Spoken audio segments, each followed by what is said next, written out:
I'm going to yell at you. Well, not really. But what I am going to do is talk about something that's a big pet peeve of mine that I run into all the time. And I can't speak for her, but I know she runs into it all the time too. And it's very annoying when it comes to what we do. See, I know we're a martial arts and parkour studio, but a big part of what we do is what we call the teammate skills curriculum. That is essentially helping people understand how to apply character development and coping skills into their life. Things like discipline, perseverance, integrity, and of course, respect, which is something that gets thrown around as a buzzword all the time. But I see a lot of y'all are using this word, but I don't think y'all really know what it means. Or, I don't know, because we run into this all the time. I actually got into an argument with a guy on my social medias the other day because this dude was outright describing child abuse, physical child abuse, as a method to teach respect. And see, that's the thing. See, a lot of these people, a lot of y'all out there are confusing fear with respect.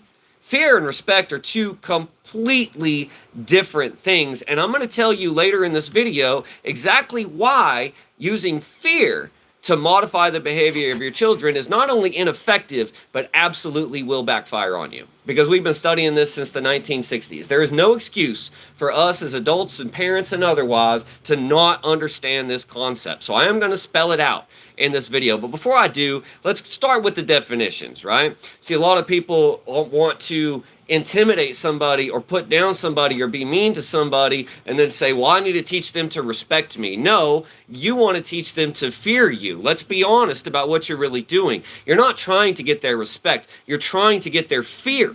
And that is a hugely different thing. I know I'm making up words now. But no one wants to say that. No one wants to say, I want them to be scared of me so they don't do Yeah, because they know it sounds bad. So they use the keyword respect because it doesn't sound as bad. But let's talk about respect, shall we? Respect can be used in two different ways as a word. It can be used as a noun or it can be used as a verb. Now, we can get into transitive properties and all that in some other discussion. Let's just focus on the noun and verb part, right?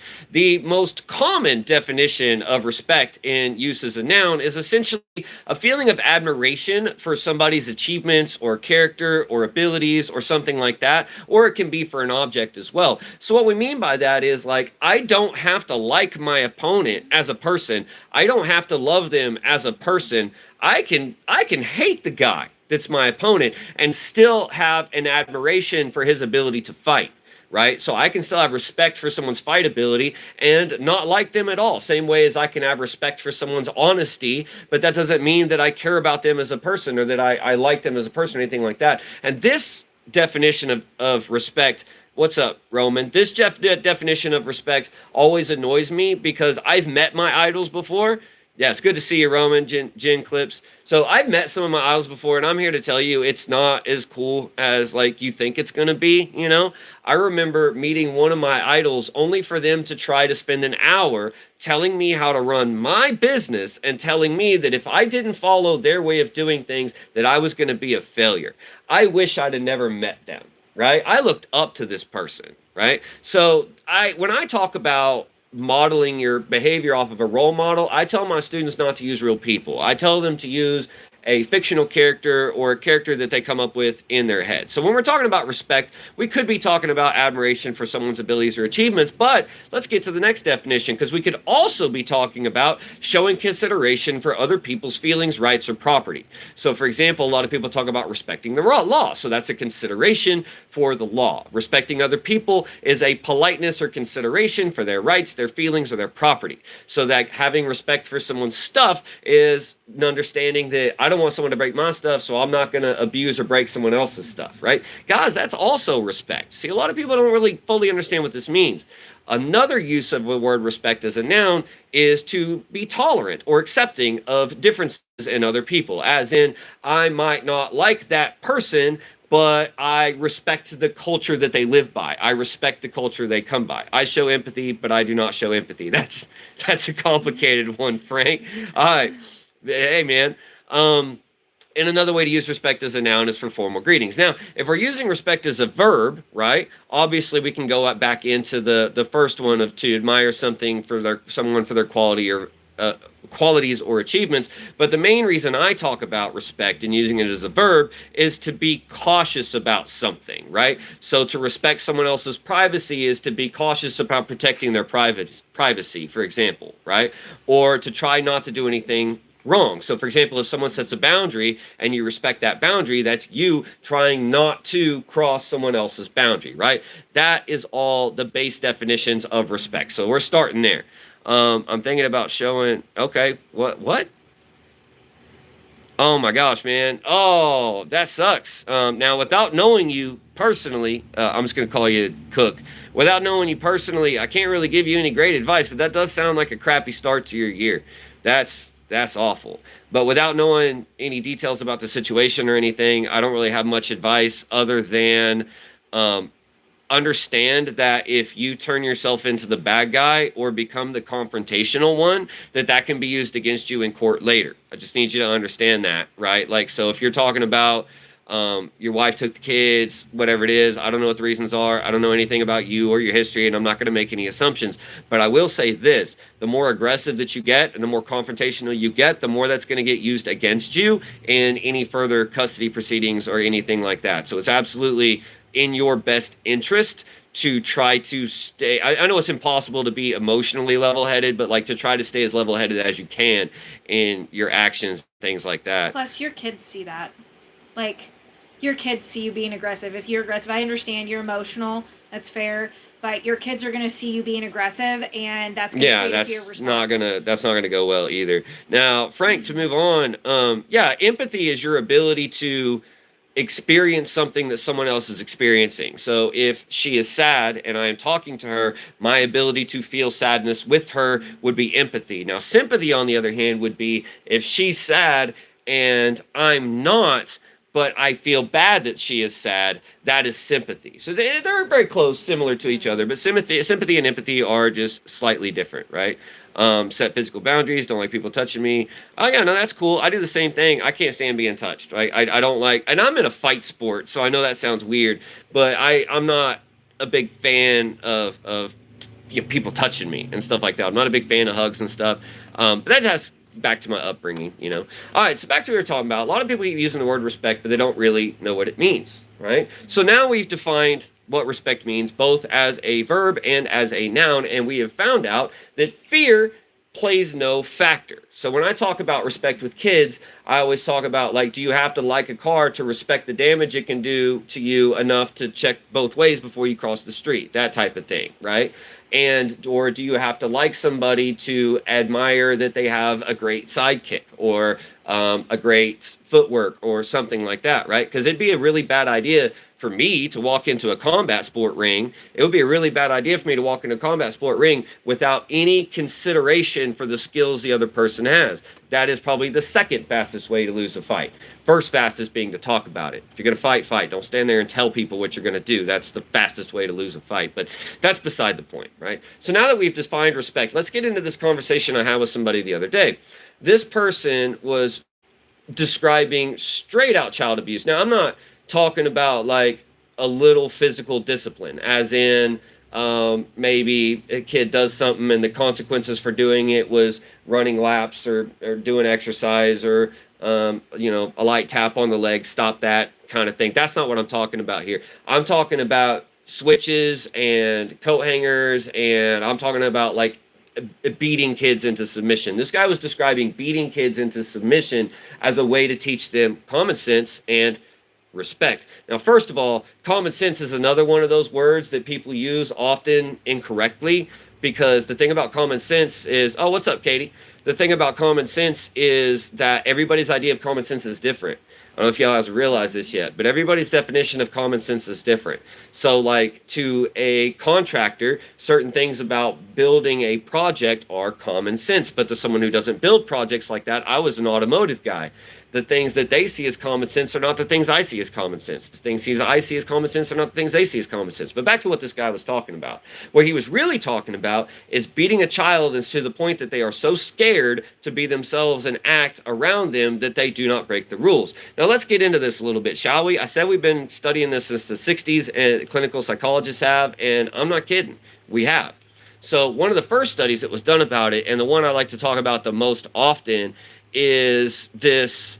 I don't want to describe the whole thing and waste too much of y'all's day, but basically what they did is they had one group of kids who came from authoritative physical discipline households, spankings, hit with the belt, that kind of stuff, right? Back then it was a lot more acceptable, even though we know better now, right? So they had this group of kids that was like that, and they would put the kid and the parent in a room and put toys in front of them. I think it was like 4 toys, 5 toys was part of the test. And they would basically have the parent say, hey, you can play with these 4 toys all you want, but the big shiny best toy of them all, you can't play with that. If you touch that one, I'm going to beat you, right? That's what they were told. Now, in those kids, whenever the authoritarian was around, the kids were highly unlikely to touch the toy they were told not to touch. But the second they took the parent out of the room and the kid was there by themselves, over 92% of the time, the kids immediately went to play with that toy and then made sure it was all put back before someone else came in the room. And almost 100% of them, it wasn't quite 100%, but almost 100% of those kids then lied about it to their parents. Right? So this is what I mean when I say punishments create liars. I've been saying this for years, right? So punishments create liars. And that's exactly what I mean. We've studied this for a long time. Now, they took another group of kids who came from households that used different types of discipline outside of physical, right?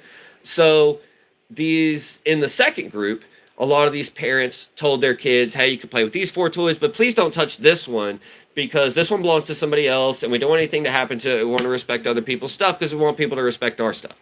Now, those kids, only like 2 of them, when the parent left the room, touched that toy. The rest of them simply did not play with it. And when asked why later, they said it was because, well, they wouldn't want somebody messing with their stuff when they weren't around, so they were going to respect other people's property, right? So this study was the first in a series of studies that eventually led to us understanding that it is far better for a child's character development to help them learn to make good decisions because they're good decisions and why they're good decisions, or help them learn to follow rules because they understand why the rule is there, than it is to beat that fear into them, in which time they're going to become rebellious, resentful, often leads to bad relationships with their parents as adults. This often also leads to these children growing up to be adults who think it's okay to just smack somebody because they disagree with them, or because somebody didn't follow a rule or something like that, right? So there's a lot of detrimental things that can happen with a child's development. Now, I'm not saying this is an every time type of thing. We're humans, but I am talking about statistically here. So vast majority of the time type thing. So when I approach things with my son, and I'm not saying I haven't made mistakes, and I approach my students the same way, if I have a rule on the floor, or if I have a rule at home, I explain exactly why that rule is there, why it's important we follow it, right? And kids, and I know you work with the little ones, the 4 to 6 year olds, the vast majority of the time, if we can help a kid understand why a rule is there, they won't break that rule. Mm-hmm. They won't. They understand it. Or if they start to break that rule, give them, remember, we don't want to break this rule because this could happen, this consequence could happen. Then, oh, yeah, I forgot, right? And that teaches kids to make the right decisions, or good decisions, better decisions, because they want to, rather than because they're afraid of punishment. Like, if I choose to do something or believe something because I'm afraid of punishment, then I don't feel like that is a real belief. I don't feel like that's a real choice if I'm doing it because I'm afraid of getting hit or because I'm afraid of punishment, right? Now, if I choose to do something because I think it's the right thing, that's, in my opinion, a morally better position, or ethically better position to find yourself in, right? Which is what I'm talking about. Yeah, people are born liars. I'm not saying people don't lie. What I'm saying is that the harsher the physical punishments, the more likely the child is to do the thing anyway and then lie about it. Versus when they're given a reason for that rule that's not, well, because I said so, but when they're given a reason to act a certain way and they are convinced to make a better decision because it's the right thing to do, then they'll more likely make that better decision when the authority is not there, right? Versus people that are physically punished for it are more likely to make the right decision while the authority is there, but will turn around and tempt fate and push the boundaries when they don't think they'll get caught, and then we'll turn around and lie about it later. Like I said a little bit ago, right? And I categorically disagree that we are born liars. We are taught to be liars. Well, we learn it. We learn it. Yeah. Our feelings, our emotions, our actions that go counter to what anyone else says, or what an authority does not or does like, could be punished. We are creatures who avoid punishment just like any other creature. So no, we create our own liars. Well, may I add something into that? Because I'm also of the camp that while honesty is important, there are also times to lie, right? Like lying by itself is not always like the worst thing in the world. Now, I hate lying and I hate liars. But sometimes we use little lies to cheer people up or to try to help somebody or to protect somebody's privacy or to protect somebody's safety or things like that. So I'm not one of those people that's going to say it's always wrong to lie. And I've never taught my kid that it is always wrong to lie. I've taught him that honesty is the best policy, but there are times, empathetically, that lying can also be a very useful tool to doing good, right? And I know that sounds really weird to say. We are taught that through social circumstances. Right. It's not that we are born and we, like start talking and all we do is spit out lies. That's not how that works. Yeah, no. And let me define lies a little bit too. Like if someone says something that is not true or inaccurate, but they believe it to be true and inaccurate, I don't consider that person to be per se lying. They're just misinformed, and so they are misinforming. But in their head, they think or believe that they are telling the truth. And so I'm not calling that person a liar. What I'm saying is some people are misinformed. Yeah, no, and we need to remember that there's a difference there. Yeah. So what I'm really getting at here, though, is stop confusing fear with respect. Mm-hmm. Stop saying, well, if we could punch people in the face more often, it would teach more respect. No, it wouldn't. No, it wouldn't. It would teach fear. That's what it would teach. And let's think about this. You really want to live in a world where every time someone disagrees with you, or anytime someone speaks to you and you didn't want them to, or that they just get punched in the face, right? Because that makes adults who are afraid to socialize. And I don't know if you guys realize this or not, but humans are biologically designed to be social creatures. Like a lot of our mental health is related to our ability to feel like a part of something, like a part of a tribe or a part of a culture or something like that. That's why it's so easy to manipulate people. That's why it's so easy to misinform people, is because if you can make people feel like they belong to something, if they believe a certain thing, even if that thing is completely not true and could never be true, well, they're going to go ahead and believe it wholeheartedly because they want to believe in their tribe or in their culture or this thing or place they feel like they belong. And then once they want to belong more than they care about the reality or the truth of it, they become easily manipulated into doing all kinds of terrible, heinous acts. I mean, look at Germany in the 30s. Look at Italy in the, gosh darn it, Mussolini. When was he in power? Y'all get my point, right? Y'all get my point. So if you go back and look, this is how... Time frame. Yeah, the same. It was the same time frame. My bad. So when you go back and look at it, this is how large groups of people get I don't want to use the term indoctrinated. That's not what I'm really trying to say. Manipulated. That's how large groups of people get manipulated. Now, go ahead. Think about it this way, too, okay?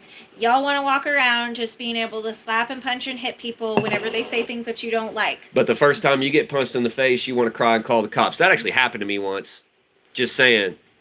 Dude wanting to be physical, wanting to threaten me, wanting to punch me, and then he gets clocked. And then starts crying and call the police. He assaulted me, right? The same people. It's the same people. All right, go ahead, finish your point. But then, and you treat your kids that way. Mm-hmm. And when they say or do anything you don't like, you physically punish them. Then they get in trouble for doing the same thing at school. Some little kid says that they don't like their darn lollipop or whatever it is, and so they haul off and smack the kid. And then you're having to get on to them for doing the exact thing you taught them to do to show you respect. Yeah. Yeah. How hypocritical is that? Yeah, and so the kids kind of grow up with this concept. The kids grow up with this concept that to teach respect is to make someone fear you or to intimidate someone, and that is just not. It's not good. So like I said about that study, we've known for like over 60 years now that when raising a child, look, if you're a parent, right, it's really easy to become a parent. Like really easy, right? Scary easy to become a parent. But if you're going to become a parent and you are going to take responsibility as you should, then it is also your responsibility to seek out the best information, to do the best job you can possibly do in guiding that child to be a good and functional member of society. And confront the fact that you might be wrong and how you were taught might not have been the best ways for now. It might have been the best your parents could do, but you can do better. Yeah, and the place to start is with yourself. The place to start isn't with the discipline of your kids. The place to start is the example that you set. And then also reaching out and reading into childhood psychology, childhood behavioral therapies, things like that, because you might go, oh, my kid's not autistic. Why would I need to look into therapy? I'm not saying go to therapy. I'm saying read about the therapies, because the thing is these therapies are used with all these different children because they're effective. They're also effective on children who do not have behavioral issues, who are not autistic. Those therapies are still effective for those kids. So I'm not saying send your kids to therapy. What I'm saying is educate yourself on these practices that therapists use to help children with difficult behaviors, and you can use very similar things to help your children learn to act right in society and still be confident to be themselves and not afraid to speak their mind, right? And the thing is that if you build a relationship with your kid on trust, I'm not talking about you gotta be their friend. I love my son. I'm not his friend yet. It's trust, though. I'm not his friend yet. I do the different hats thing. I'm like, okay, right now I'm just going to be a friend, but if he steps out of line, I go back and I put the guide hat on. I mean, do I let him be him? Do I let him say things that are age appropriate for him and talk to me about it? Yes, absolutely. But at the end of the day, I'm still guiding him through his teen years. And I want a relationship built on respect, where he feels comfortable coming to me and saying whatever he needs to say without feeling fear of being punished just because he's a kid and I'm an adult. Like if a kid does something wrong and it turns into a really chaotic mess of a situation and they really need their parents' guidance, they might be afraid to talk to that parent because they'll have to admit that they did something wrong in the first place, which can lead to them being punished, right? And so, you have to allow space for your kids to feel comfortable to tell you about their mistakes, to tell you about the things they messed up. And the way I usually do that, and I did a recent podcast on this, so I don't want to make it like a big topic here, but is understanding discipline, right? And understanding that consequences are far better than punishments. And what I mean by that is consequences that make sense to the crime, right, are far better than just some sort of punishment because they broke a rule. So when I have a rule in my classes or whatever else, I might say, hey kids, this is the rule, and if I catch you breaking the rule, this is the consequence. So if the rule is talking while I'm talking or talking over me as the instructor, the consequence is if you keep talking over me, I'm going to have to keep stopping the class, which means we're not going to get to play a game at the end of class. We're going to have to work the rest of class and not get a fun moment for that last 5 minutes, right? So that's a consequence that relates to the action, rather than if you don't follow this rule, you're going to get spanked, or if you don't follow this rule, you're going to get in timeout, or if you don't follow this rule, you have to sit still. Now, I don't do that. I do consequences that relate to the rule, right? If you don't clean up your room, then I'm going to clean up your room. And if I clean it up, then anything I think looks like trash, I'm going to throw it away, even if it's your prized possessions. See what I'm saying, right? That's a real world consequence, And I find that is far more effective. And remember, we work with kids. We work with hundreds of families. We have worked with, I did some math the other day, believe it or not, we have worked with over 45,000 families since we started doing this. Which is crazy. That's insane. This is utterly absurd. I couldn't believe it when I was doing the math. And it's effective. It's helpful. But when we're going to talk about respect, let's be clear about what we really mean. If you think teaching someone to be afraid of breaking a rule is respect, you're sadly misinformed. You need to understand that isn't respect, that's fear, that's intimidation. Respect is something that I give everybody, and I feel like should be given to everybody. Common politeness, common decency, common respect for people's rights. It's just given. Now, I do let people unearn it, though. You start being I hate that I have to censor myself on this podcast. You start acting out of hand, and I might lose respect for you. Now, when I lose respect for you, that doesn't mean I'm going to berate you or attack you or anything like that. If I lose respect for you, you just simply won't hear from me anymore. You reach out to me, I won't answer. You try to stop and talk to me on the street, I'll smile and nod and walk on. If I've lost respect for you, then you simply don't exist to me. But to me, that's not losing respect, because you're not then treating them badly. I'm just not treating them like a person. I'm treating them as if they don't exist. To me means that they lost your trust. Yeah. They lost my trust, which means they lost my respect. Because I only respect, people I know I can trust. And this is where we disagree, is even if I can't trust somebody, like, I don't like them, we don't get along, if they're in a burning building, I'm still going to respect them enough to run in and pull them out. Well, yeah, no, when we're talking about that, yeah, absolutely. So I take that respect definition just a little bit farther, where you don't lose or earn my respect. You have it, but if I can't trust you, I'm not going to talk to you. I'm not going to be around you. I'm not going to communicate with you because I can't trust you. Well, and like we said, using respect as a noun, often we're talking about an admiration of a quality somebody has, or a character thing somebody has, or whatever. I can absolutely lose respect for somebody, and to the point that I will not view or treat them with the same common decency you're talking about. You know what I mean? Like, I will drop all my politeness and common decency with you if you've lost respect with me. But like I said, keep it professional. Right. But like I said, respect is something that should be given at any given time. And I'm not saying the definition using admiration, saying that admiration should be given at every time. When I say respect should be given at every time, I'm talking about showing consideration for other people's rights, feelings, property, that sort of thing. Tolerant for the fact that they are different, that type of thing. Or being careful not to step on other people's boundaries. That's what I mean when I talk about respect. So if you lose my respect, you basically lose not so much my admiration of a skill or whatever, but you lose my politeness. You lose my tolerance at that point, and I'm going to start checking you, or I'm just going to ignore you. 100%. I will respect you enough to check you. Oh, yeah. Well, it always starts with that, right? Like, look, y'all, on my page, especially on Facebook, it happens on YouTube some too, but especially on Facebook, man, it is not uncommon for me to have 1 or 2 posts every month or two that get 300 comments plus. And I don't know what it is about when a post of mine gets over about 70 comments that makes other people see the post and just get mad that it has so many comments and get in and say the most disrespectful things.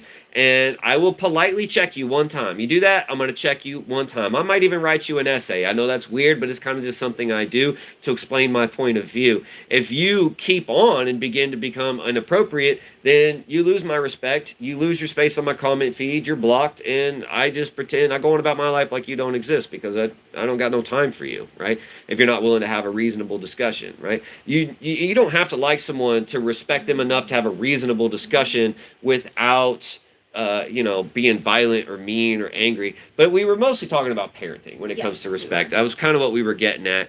And the thing to remember is teaching your children's respect is to teach them consideration for other people, not fear of what they might do to them, but consideration of them because they would expect that same consideration back. You would want to raise your kids to have that consideration, that respect for somebody, because they would want that respect back, because that is a good reason to show respect for somebody. That is a good why behind it, which is why I say never run away from the question why. If you're a parent and you tell me that the most annoying question your kids ask you is why, then I start questioning your parenting abilities. I do, because why is the most important question you have to learn how to answer when it comes to being an adult or manly or a man or whatever. You have to be able to set boundaries. You have to be able to set rules. You have to be able to set appropriate consequences to go with those rules. This is all just part of being a parent, right? And if you're not willing to do any of that and you just want to use fear, then maybe you shouldn't have done what you did. You know what I mean? So that's a big part of it, right? Take responsibility to help this generation be better. And we can help this generation be better in a way that we've never been able to before, because we only really started studying behavior around the 1940s, right? 1920s to 1940s is when we started. But it didn't really take off until the 60s and 70s. So we've really only been studying how different actions and experiences affect our behavior long-term throughout life until recent times. But now we've built a lot more of an understanding about that allows us to better raise kids to be better adults. And that's all I'm getting at here. So but do not come into my comments talking about smacking kids across the face with a belt to teach them respect, because I will absolutely fight you over that. I don't fight for no reason, but like my belt says, peaceful warriors still fight for a cause. I'll fight you over that one, whether verbally or otherwise. I've had wooden spoons, wooden yardsticks. The worst one to me was the whips, leather belts. No, okay, used on me. Yeah, whips were bad. I will bow up to you every time about that. Do not hit a baby. And coat hangers was the one that drove me, like, that I really hated. That was the one I was really afraid of when I was little. Like, I still have memories of, like, cowering in a corner to the coat hanger and all that. I had friends that were beat with electrical cords. And asked me if that taught me respect for my parents, because it didn't. Now, fact of the matter is, though, I only had one parent that did this. And that parent has been estranged from me for decades, and I will not speak to them. My other parent never laid a hand on me except for one time. Well, he didn't really. You might have deserved it. I might have deserved it. And I was more of an adult. I was like 16 at that point, so I don't count that. But as a child, my other parent didn't raise their hand to me at all. They pretended to one time. That's a different story I'll tell at the end of this. But that parent I was able to rebuild a relationship with as an adult, and we were relatively close. Not as a parent-child relationship, but more as peers throughout my adult life until that parent died. That parent passed away 2 years ago, and so I don't have them with us anymore.